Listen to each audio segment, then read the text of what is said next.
Good morning, welcome to CATEX TV. My name is Frank Fortunato. Today is Friday, October 5th, 2012. The American unemployment rate dropped unexpectedly this morning, according to statistics from the U.S. Department of Labor. It's now down to 7.8%. Some analysts had been expecting an increase up to as high as 8.3%. It's now at the highest level in the 44 months since President Obama took office. There is one more unemployment report before the American presidential election next month. In Amman, Jordan today, some 20,000 protesters are congregated in a central square in the heart of the city, protesting the regime of King Abdullah of Jordan. Jordan has been previously untouched by the events of the Arab Spring. Yesterday, the king had tried to ward off the protests by dissolving parliament and calling for free elections next year. Apparently that didn't work. One smart thing is that a demonstration in support of the king, which had been called to counter-demonstrate against the protesters, was canceled today for fear of a riot breaking out between the two. Speaking of riots, the anti-Japanese riots and protests in China have prompted major Japanese insurers to stop selling new policies that cover damages from public disturbances there.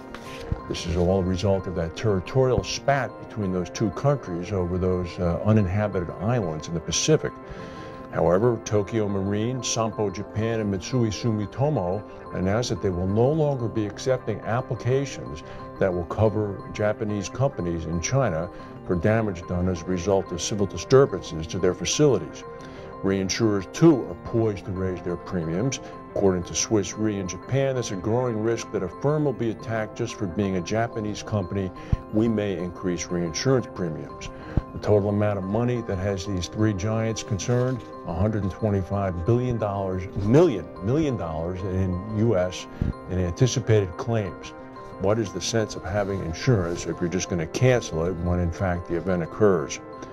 In Europe, the insurance supervisor of the European Union, Gabriele Bernardino of EIOPA, has written a letter to the European Commission begging for some sort of clarity as to when Solvency II is going to be introduced.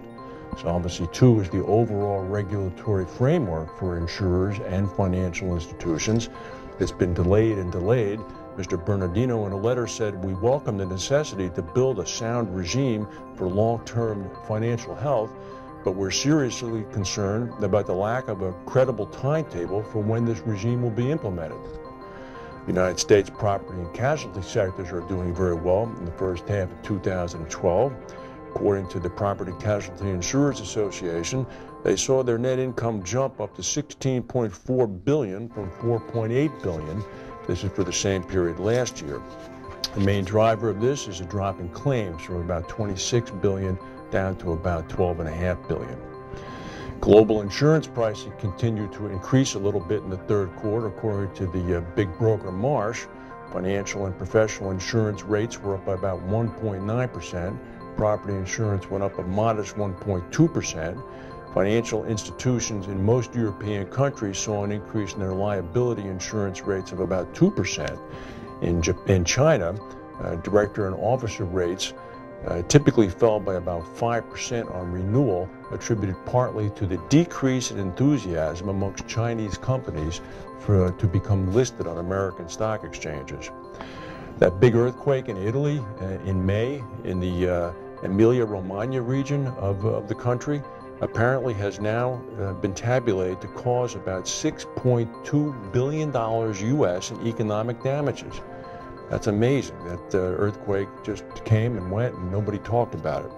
According to Aon Benfield, which produced its global CAT index report that came out this morning, that was the tally for that.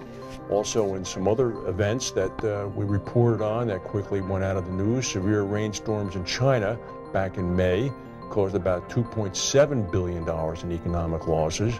Thunderstorms in Japan back in May caused apparently $3.5 billion in economic losses. And in the United States, the windstorm that struck from the Dakotas all the way to Maryland earlier this month may have caused about $150 million in insured losses. Meanwhile, it's Friday in the Arab world as well, and as usual, after mosques let out, there are civil disturbances. Today, once again, we focus on Homs in Syria. And today, once again, the Syrian Air Force and Army are bombarding and bombing the city of Homs, subjecting the rebel stronghold to its heaviest attack yet from the Syrian military government. According to activists who are based in Damascus, the rebels have apparently captured an air defense base near the Syrian capital of Damascus that could complicate things. Apparently, the push by government forces also continues in the area of Aleppo. The country is a war zone, and meanwhile, Turkey, of course, has signaled that it's going to respond militarily to any incursion of its border in the northeastern part of the area. That's the news for today. If we have any breaking news, we'll come back and tell you. Thank you for watching. Have a good weekend. We'll see you Monday.